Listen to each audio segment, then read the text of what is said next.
Bueno, en el caso del conflicto palestino-israelí hay un proceso de paz que se inició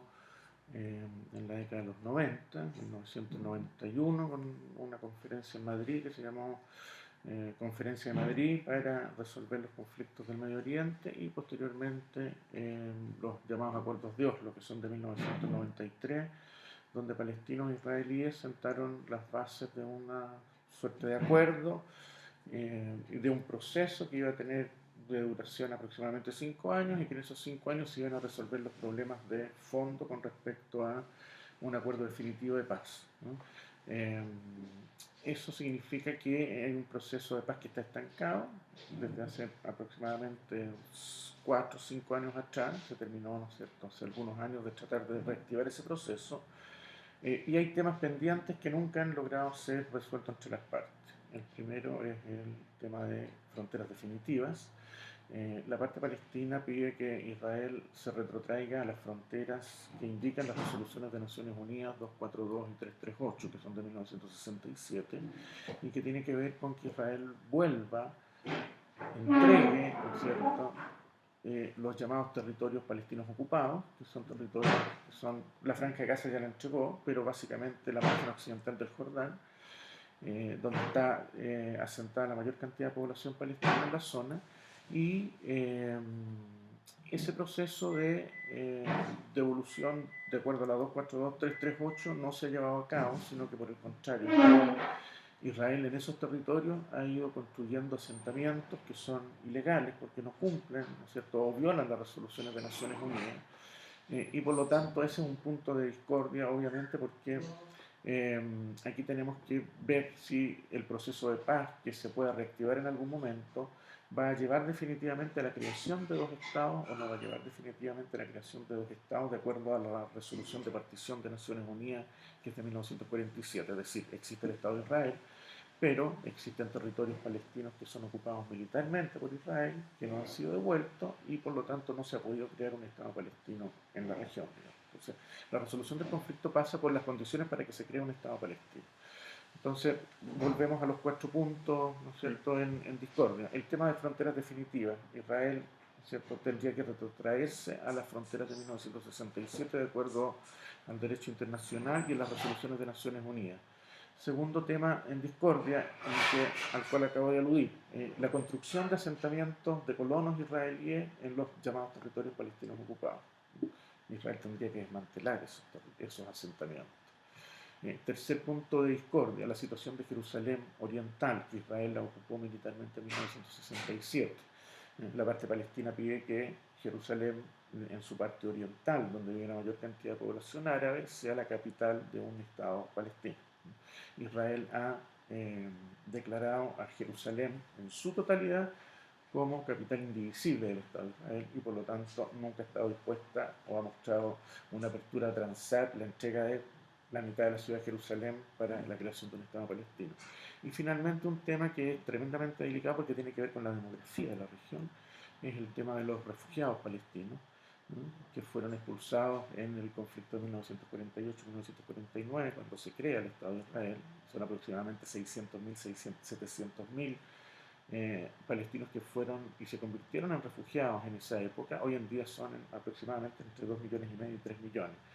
Hay resoluciones de Naciones Unidas que le otorgan el derecho, ¿no es cierto?, a esos refugiados palestinos al retorno. Y al retorno tanto a la zona, ¿no es cierto?, donde se debiese crear un Estado palestino, como el retorno a la zona que hoy en día corresponde al Estado de Israel. Entonces Israel tampoco está dispuesta a cumplir con esa resolución de Naciones Unidas porque ya dentro de Israel hay aproximadamente un 20% de población palestina que quedó en ese territorio cuando Naciones Unidas dividió, ¿cierto?, en dos zonas en 1947, en el 29 de noviembre de 1947. Entonces, si volviesen además los refugiados palestinos, entre comillas, de acuerdo a la resolución de Naciones Unidas, se alteraría la demografía del mismo Estado de Israel, donde hoy aproximadamente hay un 20% de población palestina, que son llamados ciudadanos árabes israelíes, porque tienen ciudadanía israelí, pero son, ¿cierto?, son palestinos, y si se agregara a eso, ¿no es cierto?, un número significativo de población palestina refugiada que volviese al territorio, se perdería lo que la política israelí ha insistido mucho, digamos, desde que se inició el proceso de paz y que tiene que ver con mantener el carácter judío del Estado de Israel, en el que predominantemente hay una población de origen judío en el Estado de Israel, y por lo tanto cumplir con ciertas resoluciones, en especial la que le da el derecho al retorno a los refugiados palestinos, alteraría la demografía interna del mismo Estado de Israel. Entonces, las perspectivas en el futuro, evidentemente, que tienen que ver con si se van a dar las condiciones para que realmente coexistan dos estados. ¿Por qué? Porque Israel en 1947, con la resolución de Naciones Unidas, recibió un 56% del territorio. Pero con el conflicto que se generó en ese momento, Israel se anexó de hecho un 22% más. Por lo tanto, Israel tenía el 78% de la Palestina histórica que Naciones Unidas dividió en dos estados. Eh, con la guerra de 1967, Israel ocupó el 100% del territorio palestino. Por eso se habla de territorios palestinos ocupados. Además le arrebató a Egipto la península del Sinaí, que después se la devolvió en los acuerdos de paz de Camp David, donde se firmó la paz entre Egipto e Israel. Y le arrebató a Siria las llamadas alturas del Golán, las cuales se las anexó definitivamente y no estaba dispuesta, ¿no es cierto?, a entregárselas, y de ahí que todavía hay un conflicto entre Siria e Israel. Entonces, los llamados territorios ocupados palestinos a los cuales yo aludí, la margen occidental del Jordán y la Franja de Gaza, constituyen un 22% solamente del territorio que Naciones Unidas dividió en 1947. Pero como Israel ha ido construyendo asentamientos de colonos en esos territorios, y donde además construyó un muro de protección, ¿cierto?, contra los atentados desde la parte palestina, pero que finalmente lo que hace la construcción de ese muro es anexionarse de hecho parte importante de la margen occidental del Jordán. Finalmente Israel, ¿no es cierto?, con lo que yo denominaría una política de hechos consumados, se ha ido anexionando la totalidad del territorio. Entonces lo que quedaría para la creación de un Estado palestino sería aproximadamente un 10% del territorio, zonas aisladas unas de otras, lo que se han llamado batustanes, que no tendrían conexión ni continuidad territorial, y que por lo tanto tampoco económicamente de hecho sería posible darle estabilidad a la creación de un Estado. Entonces, en la medida en que las cosas sigan como se han estado dando, indudablemente que la protección del conflicto es que difícilmente van a poder coexistir dos estados, en la medida en que un Estado palestino no están sentadas las condiciones para que se cree, ¿no? Porque no habría, si se creara sería un Estado, entre comillas, nominal,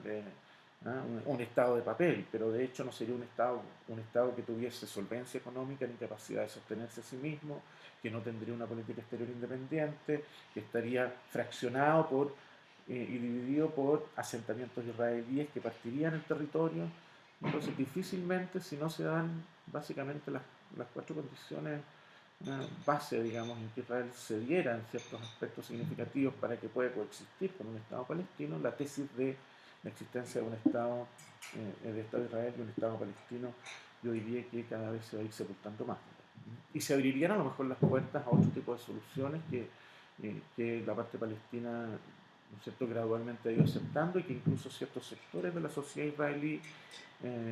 aceptan, y que tiene que ver con definitivamente descartar la posibilidad de dos estados, la creación de un solo estado binacional donde convivan y coexistan palestinos e israelíes, ¿no?, que es la propuesta, digamos, que cada vez ha ido ganando más adeptos en una corriente de pensamiento que hay dentro de Israel, que es el denominado post-sionismo, quienes plantean que el sionismo, que es la ideología que construyó el Estado de Israel, ese nacionalismo judío que nace en Europa en la segunda mitad del siglo XIX y que es excesivamente o tremendamente exacerbado en términos de aceptar la coexistencia dentro de un Estado, ¿no?, con población que no sea de carácter o de origen judío, indudablemente que esa corriente, digamos, que indudablemente es heterogénea, que tiene distintas posiciones políticas, desde la izquierda hasta la derecha. Hay partidos políticos israelíes, ¿no es cierto?, que son sionistas, desde el Likud, que es el que gobierna actualmente Israel, hasta el Partido Laborista o el Kadima, que es un sector más bien de centro-izquierda. En general, toda la izquierda y derecha sionista ha tratado de proponer, digamos, el tema de la creación de los dos estados. pero de una u otra forma se han ido anexionando tantos territorios de los llamados territorios palestinos ocupados que no han dejado pie ni espacio para que se creen. Entonces hay una oposición interna también dentro de Israel que plantea que hoy en día, siendo minoritaria aún, yo diría que se puede ir proyectando en el tiempo en la medida en que se abra la perspectiva de que se cree un solo Estado binacional, ¿no es cierto?, con igualdad de derechos para palestinos e israelíes, donde conviven, coexisten, digamos, en un mismo territorio, y que desde el punto de vista económico además haría mucho más viable, digamos, la, la, la existencia de un Estado, de un solo Estado. ¿No? Pero indudablemente en ambos sectores, digamos, tanto en los sectores de la sociedad israelí como en la sociedad palestina, digamos, todavía la tesis de un solo Estado no parece muy aceptable. ¿No? Pero yo diría que en la medida en que se cierran las puertas para la creación de dos Estados, el proceso de paz permanezca estancado, la única posibilidad que se vislumbra a futuro, digamos, es la posibilidad de coexistencia y convivencia en un solo Estado, ¿cierto?, binacional de palestinos e israelíes, digamos, con una aceptación, ¿no?, de la legitimidad del otro de parte de ambas sociedades y ambas, ¿cierto?, y ambas etnias, entre comillas, si podemos hablar de etnias, digamos que el componente de la sociedad israelí también es muy heterogéneo con todas las migraciones que ha habido, digamos, en los últimos 30, 40 años. ¿No? Así que en la perspectiva futura, a mí me parece que es muy incierto. ¿No? Esos 4 puntos a los cuales te aludí, límites definitivos, eh, estatus de Jerusalén, asentamientos israelíes y el tema de los refugiados, son 4 puntos sobre los cuales desde los acuerdos de Oslo de 1993 hasta el último intento, cuando estaba vivo el líder palestino Yasser Arafat, y trataron de negociar con el ministro israelí Barak una suerte de acuerdo en el año 2001, no se consiguió, y desde ahí, en los últimos 10, 11 años, eh, se han tratado de implementar por parte de Estados Unidos, Naciones Unidas, el llamado cuarteto, digamos, de Europa y Rusia, digamos, una suerte de componente, una suerte de hoja de ruta para eh, dirimir esos temas cruciales, digamos, y lograr llegar a un acuerdo de paz definitivo. Pero a mí me parece que Israel no se muestra muy abierto, digamos, a retrotraerse a la frontera del 67 y desmantelar los asentamientos, a entregar Jerusalén Oriental y por otro lado, digamos, a aceptar también el retorno de los refugiados palestinos. Entonces, en esas condiciones a mí me parece que un Estado palestino es bastante muy poco viable, digamos. Y una sociedad palestina que vive además estrangulada económicamente y ocupada militarmente, digamos, por el ejército israelí. Digamos. Eso es lo que se vive hoy en día en la sociedad palestina, un estrangulamiento económico, ninguna capacidad prácticamente de movilización de una ciudad a otra, ¿no?, condiciones humanas, entre comillas, deplorables. Y entonces esas condiciones lo que hacen finalmente es estimular, lamentablemente, digamos, la violencia, digamos, en la medida en que hay un ejército de ocupación militar que, ¿cierto?, controla determinados territorios